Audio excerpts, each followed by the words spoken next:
우리 옆에 계신 분들 한번 인사할까요? 사랑합니다. 축복합니다. 인사하겠습니다.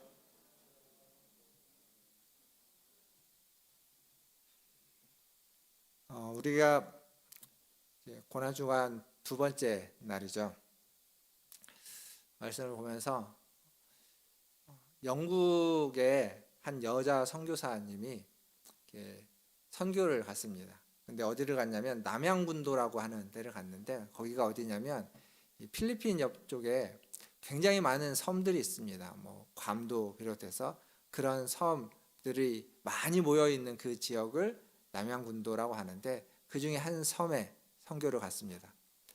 근데 그 섬에는 누가 살고 있었냐면 식인종들이 살고 있었습니다. 어떻게 됐을까요? 들어가자마자 죽었습니다.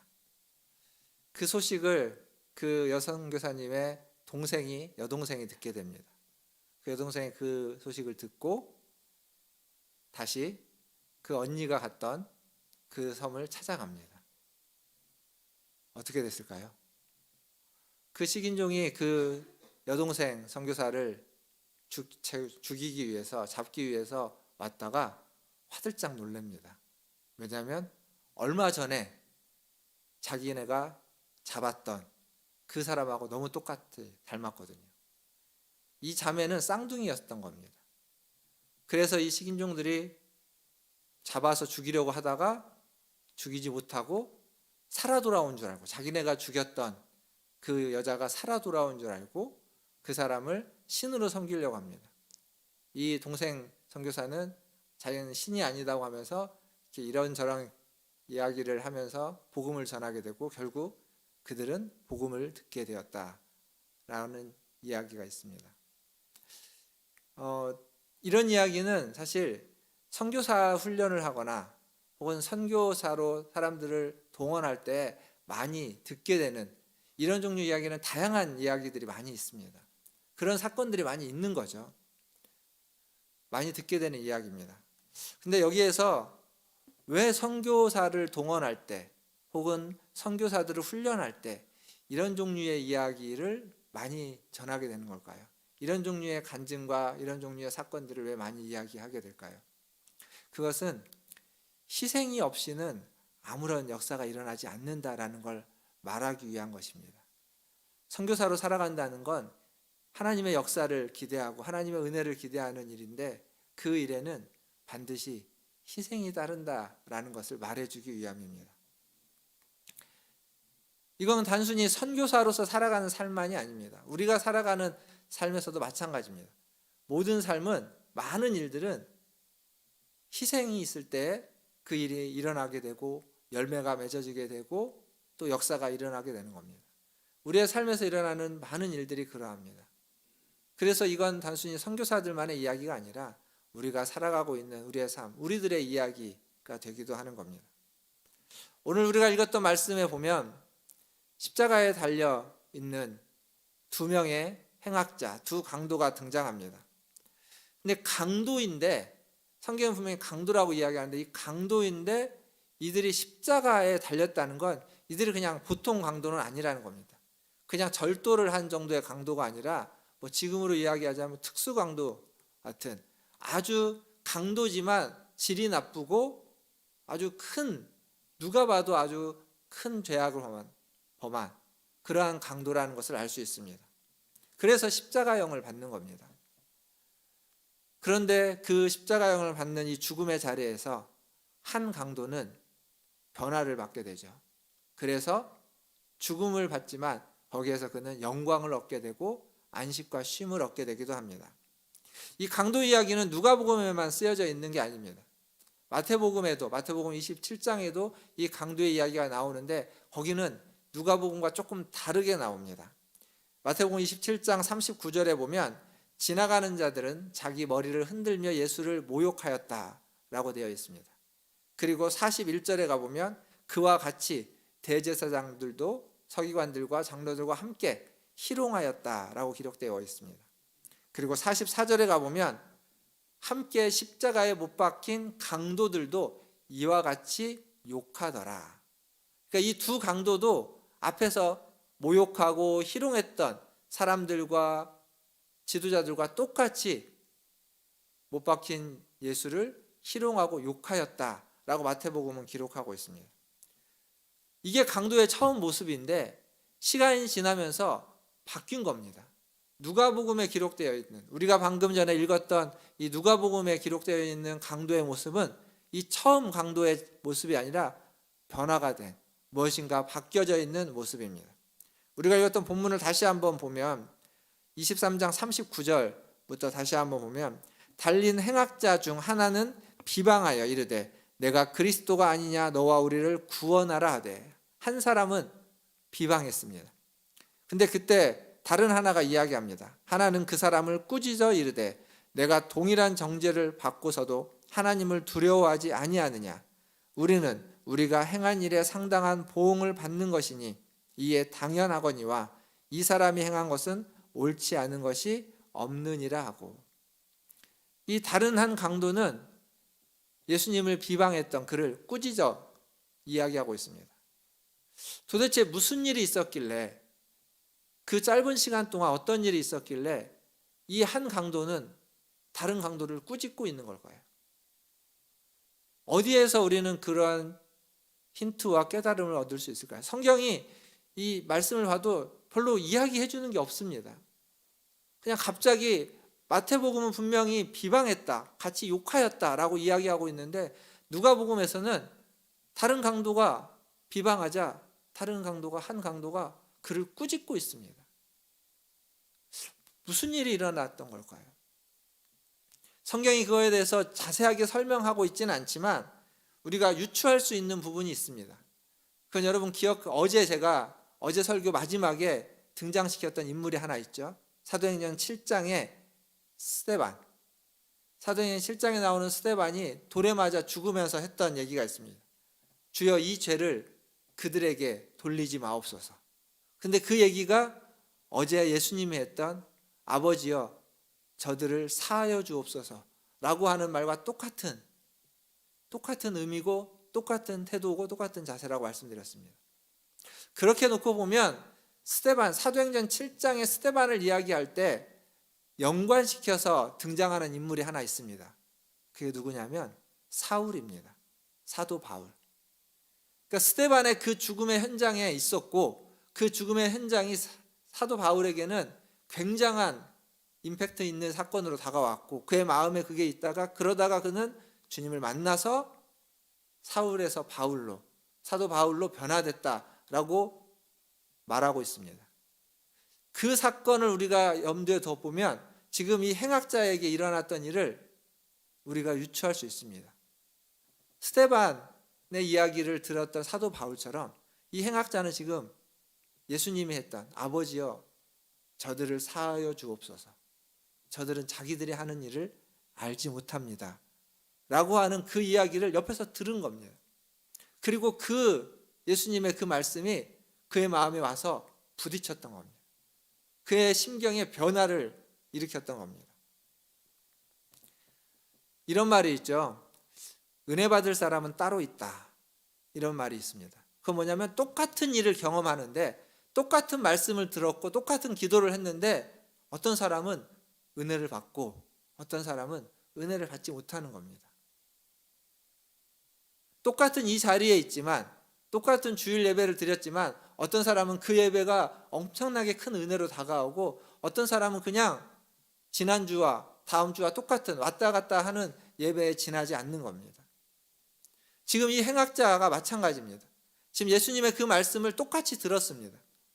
그러나 그 두 강도 중에 한 강도는 그 말씀이 마음에 와서 부딪혔고 그 부딪히는 그 말씀을 통해서 그의 심경에 변화를 일으켰던 겁니다. 그러나 다른 한 강도는 그냥 비방하는 거리에 지나지 않았던 겁니다. 아무것도 들려지지 않고 마음에 와서 부딪히지 않았던 거죠.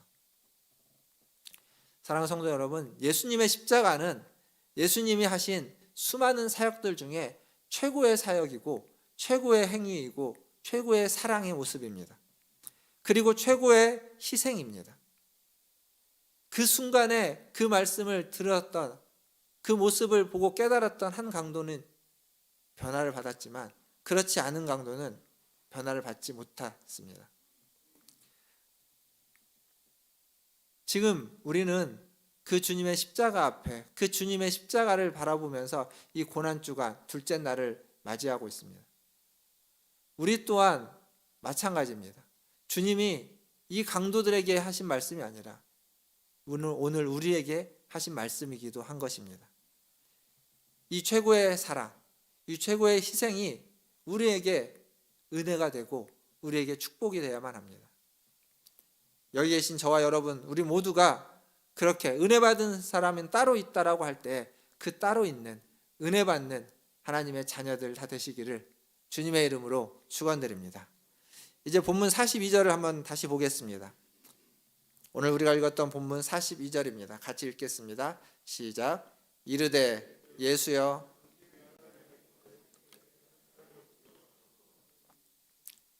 여기 보면 이 마음의 심경의 변화를 받은 이 강도의 요청이 있죠. 근데 요청이 굉장히 소박합니다.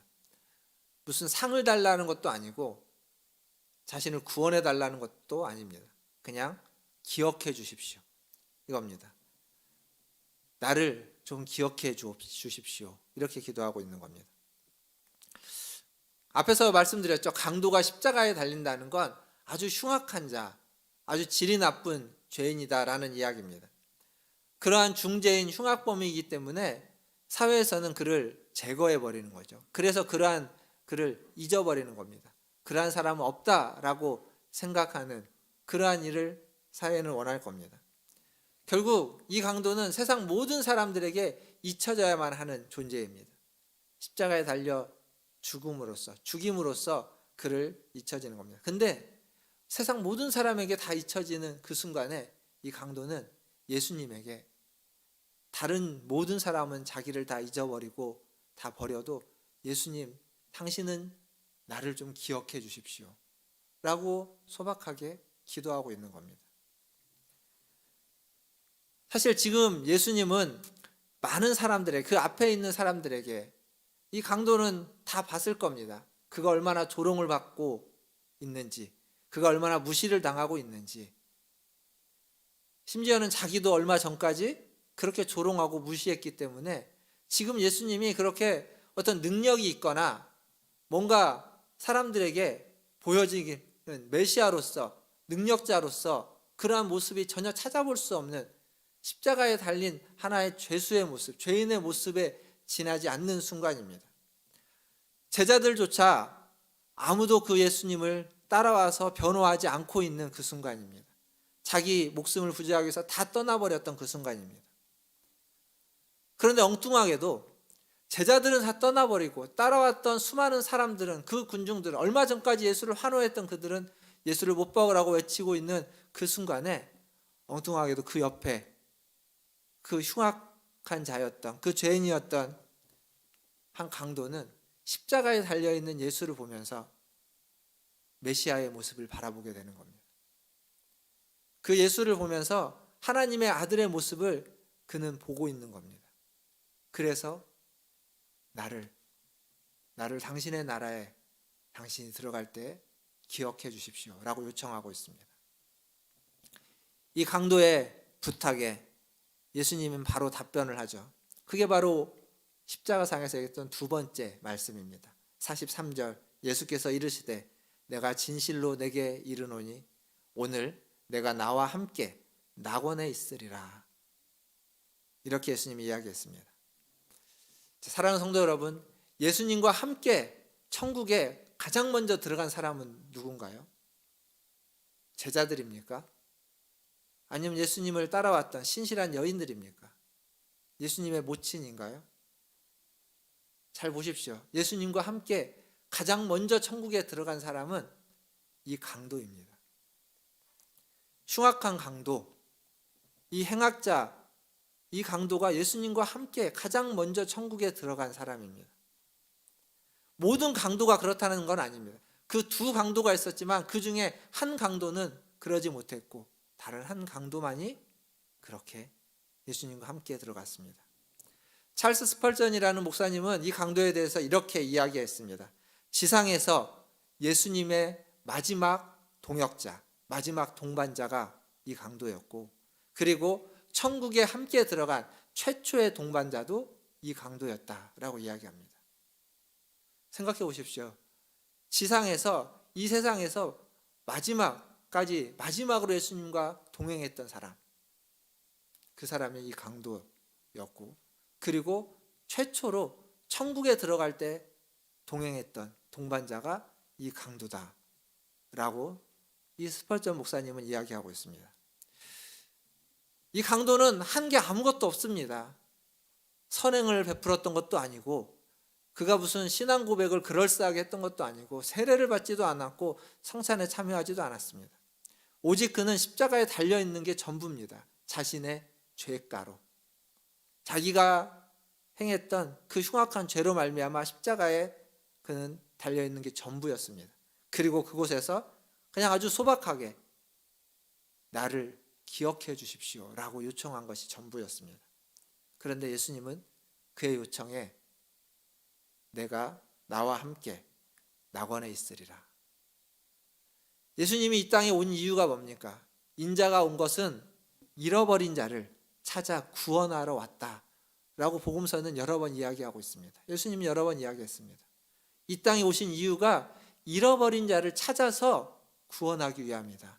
지금 모든 사람에게서 잊혀져 가는 자, 모든 사람이 잊어버리고자 하는 자, 그 강도를 예수님은 찾아서 지금 구원에 이르는 겁니다. 그러니까 마지막 십자가에 달려 죽는 그 순간에도 주님은 이 땅에 오신 그 사명을 잊지 않고 그 일을 행하고 있다는 겁니다. 이 말씀을 맺겠습니다. 미국 대통령 중에 제임스 가필드라는 대통령이 있습니다. 우리가 잘 모르는 대통령이죠. 미국 20대 대통령인데, 그 대통령은 대통령이 되기 전에 어떤 일을 했냐면 한 고등학교에 교장으로 재직을 했습니다. 그때 교장으로 재직하고 있을 때 학교에 재단이사장이 찾아와서 그 가필드에게 그의 교육 방침과 교육 커리큘럼을 좀 바꿀 것을 요구했습니다. 왜냐하면 그게 마음에 들지 않았거든요. 그게 마음에 들지 않고 그 학생들에게 지금 뭔가 특별하게 학생들을 이렇게 확 일으켜 세워야 되는데 그렇지 않아 보여서 그렇게 요구를 했습니다. 그때 이 가필드가 그 재단이사장에게 이렇게 이야기했다고 합니다. 하나님께서 한 그루의 느티나무를 좋은 제목으로 만들어 쓰고자 할 때에는 100년을 키웁니다. 하지만 호박 하나를 키우는 데는 한 달이면 됩니다. 무슨 얘기냐면 지금 이 가필드는 그 학교에서 한 사람을 키우기 위해서 오랜 시간 동안 공을 들이고 오랜 시간 동안 헌신을 하고 수고를 해야 된다는 겁니다. 그냥 잠깐 호박 같은 겉으로 보이기에는 괜찮은 사람을 키우는 데는 한 달이면 좋고 하지만 그런 인물로는 큰 사람을 만들 수 없다라는 거죠. 좋은 것, 귀한 것, 가치 있는 것은 오랜 시간이 걸리기 마련입니다. 우리가 기도할 때 기도의 응답이 잘 없죠. 기도할 때 아무리 기도해도 응답이 없는 것 같습니까? 낭망하지 마십시오. 그건 귀하고 가치 있는 것으로 하나님이 여러분에게 응답해 주실 겁니다. 단 시간이 오래 걸리는 겁니다. 오랜 기도가 필요하고 오랜 간구가 필요하고 거기에서 좌절하지 않고 낙심하지 않는 우리의 믿음이 필요할 뿐입니다. 지금까지 오랫동안 기도해 왔던 것, 아직 여전히 응답되지 않은 것들, 그것들은 아마 하나님이 여러분의 더 긴 기도, 더 큰 헌신과 희생을 원하는 겁니다. 그리고 그것이 모여지고 쌓여지면 하나님은 더 귀한 것으로, 더 가치 있는 것으로, 더 큰 것으로 여러분에게 응답해 주실 것입니다. 낙심하지 마십시오. 조바심 내지 마시고 더 기도하시고 더 간구하시고 더 붙잡으시기를 바라겠습니다. 우리의 신앙이 호박과 같은 신앙이 되지 않고 느티나무와 같은 신앙이 되려면 우리의 수고와 헌신과 그리고 오랜 시간의 기다림과 기도가 필요하다는 사실을 기억하시고, 그리고 주님 앞에 나와 낙심하지 말고 오늘 가지고 나온 기도 제목을 가지고 기도하시는 저와 여러분 다 되시기를 주님의 이름으로 축원드립니다. 기도하겠습니다.